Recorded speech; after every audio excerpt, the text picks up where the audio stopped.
I couldn't do it today, I don't remember how I did it, but he told me how, and I did it. So I was real proud of myself for doing that, but I remember growing up, my mom and I did not get along real well. She was very strong-willed, and she thought I was strong-willed. But when I got I can't see it, Sharon. I don't know what they're talking about.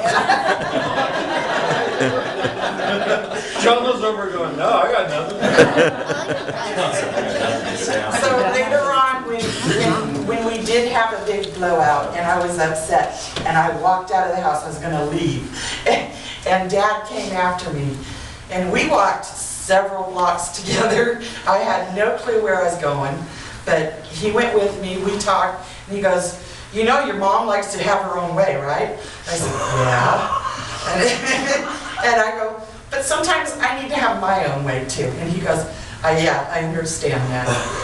And he goes, well, I'll just let you go to your friends, you can calm down, and you can come home when you're ready.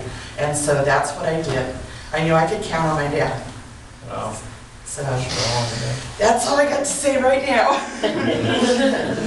We'll get more out of you later. Better man than I would. I was mad at you and going back. Let's never drag him back. All right. JG is in the house. My name's John Gates, and Uncle Don was my father-in-law. I'm a father-in-law for 40 years now. 39. All right.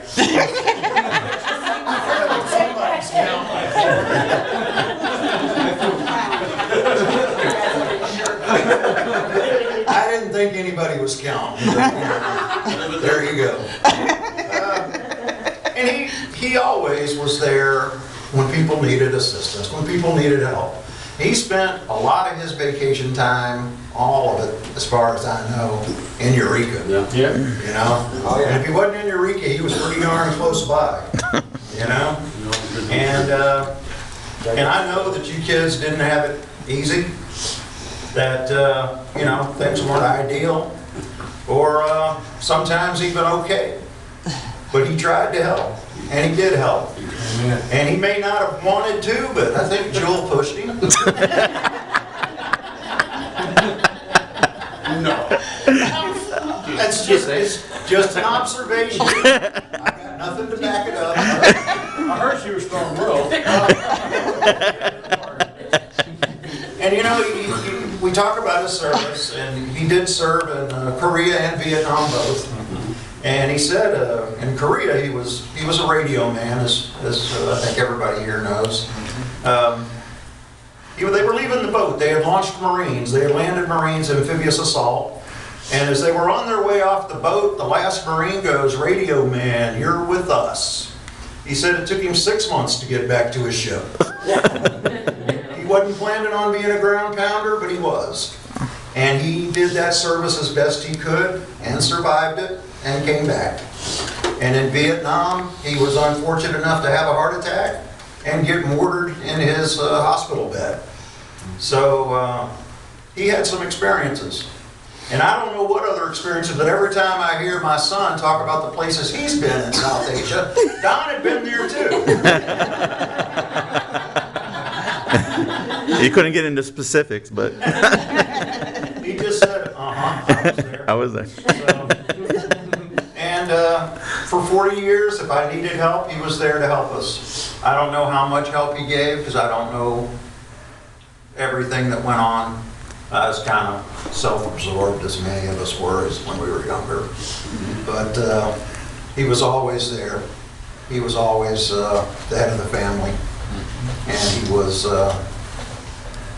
our friend. He was our father. He was our uncle. And he was more than that to all of us. One of the last things he ever said to me that made me smile was, "Damn, I'm glad you got a job."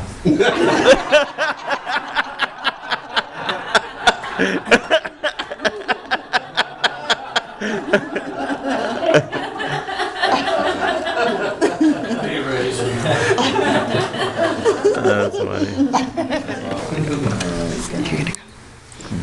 Yeah.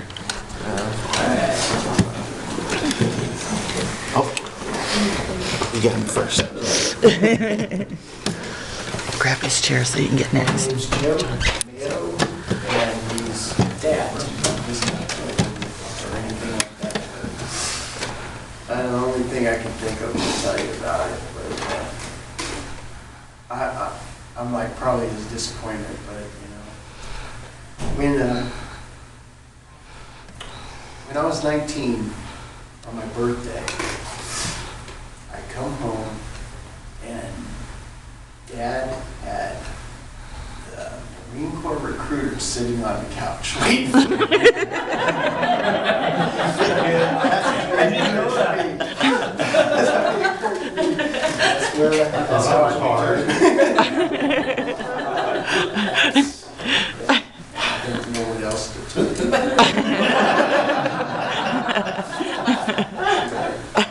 We never wanted for anything else.